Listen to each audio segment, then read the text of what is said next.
समुद्र के बीचों बीच, जहां मोबाइल नेटवर्क भी कांप जाता है, एक जगह थी नीलपुर। सरकारी नक्शों में उसका नाम मिट चुका था, पर मछुआरे आज भी उससे दूर रहते थे।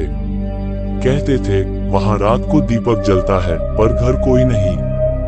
आरव, एक स्वतंत्र पत्रकार, अफवाहों से नहीं डरता था।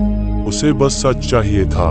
एक पुराने नाविक से मिली फटी सी डायरी में नीलपुर का जिक्र था, और एक तारीख 14 अगस्त। वही तारीख आज से 3 दिन बाद थी। समुद्र की चेतावनी। नाव चल पड़ी। लहरें अजीब थी, जैसे कुछ कहना चाहती हों। नाविक बार बार पीछे देखता, मानो कोई पीछा कर रहा हो। शाम ढलते ढलते कोहरा घिर आया। तभी दूर एक टिमटिमाती रोशनी दिखी। दीपक। यहीं तक, नाविक ने कांपती आवाज में कहा। आरव अकेला उतर पड़ा। खामोशी का स्वागत। नीलपुर में कदम रखते ही हवा भारी हो गई। घर खड़े थे, पर खिड़कियां आंखों की तरह बंद। एक मंदिर, एक स्कूल, और बीचों बीच पत्थर का कुआं। कुएं पर लिखा था, जो सुने वही बचे। रात होते ही दीपक तेज हो गया। आरव ने रिकॉर्डर ऑन किया। तभी उसे बच्चों की हंसी सुनाई दी, पर गली खाली थी।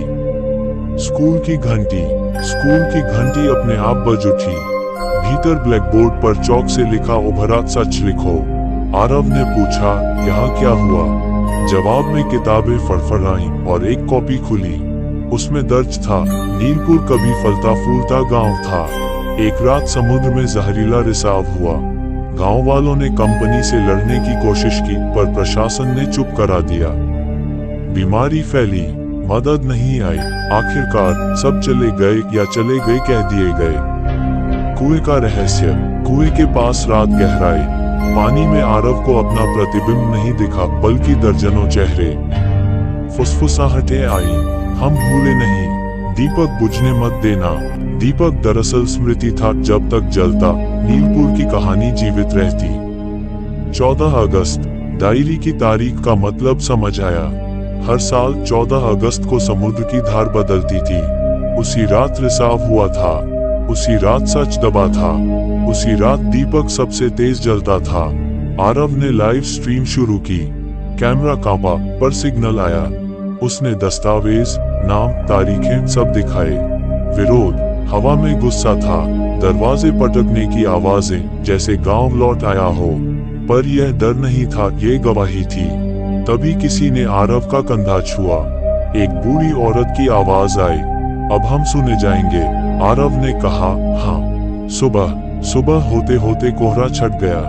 दीपक शांत हो गया, बुझा नहीं, बस हल्का। नाव लौटी। इस बार समुद्र शांत था। असर। खबर फैल गई। जांच बैठी। कंपनी पर मुकदमा चला। नक्शों में नीलपुर फिर उभरा, एक स्मारक के रूप में आखिरी दृश्य। 1 साल बाद आरव फिर आया। दीपक जल रहा था। उसने रिकॉर्डर बंद किया और फुसफुसाया, मैं सुनता रहूंगा। हवा ने जैसे जवाब दिया, तब तक हम रहेंगे। अगर आप चाहें तो मैं इसे पूरी तरह हॉरर, सच्ची घटना के अंदाज में, समुद्र भूत रहस्य पर केंद्रित, या कई भागों की सीरीज बना सकता हूँ। बताइए, किस तरह की कहानी चाहिए?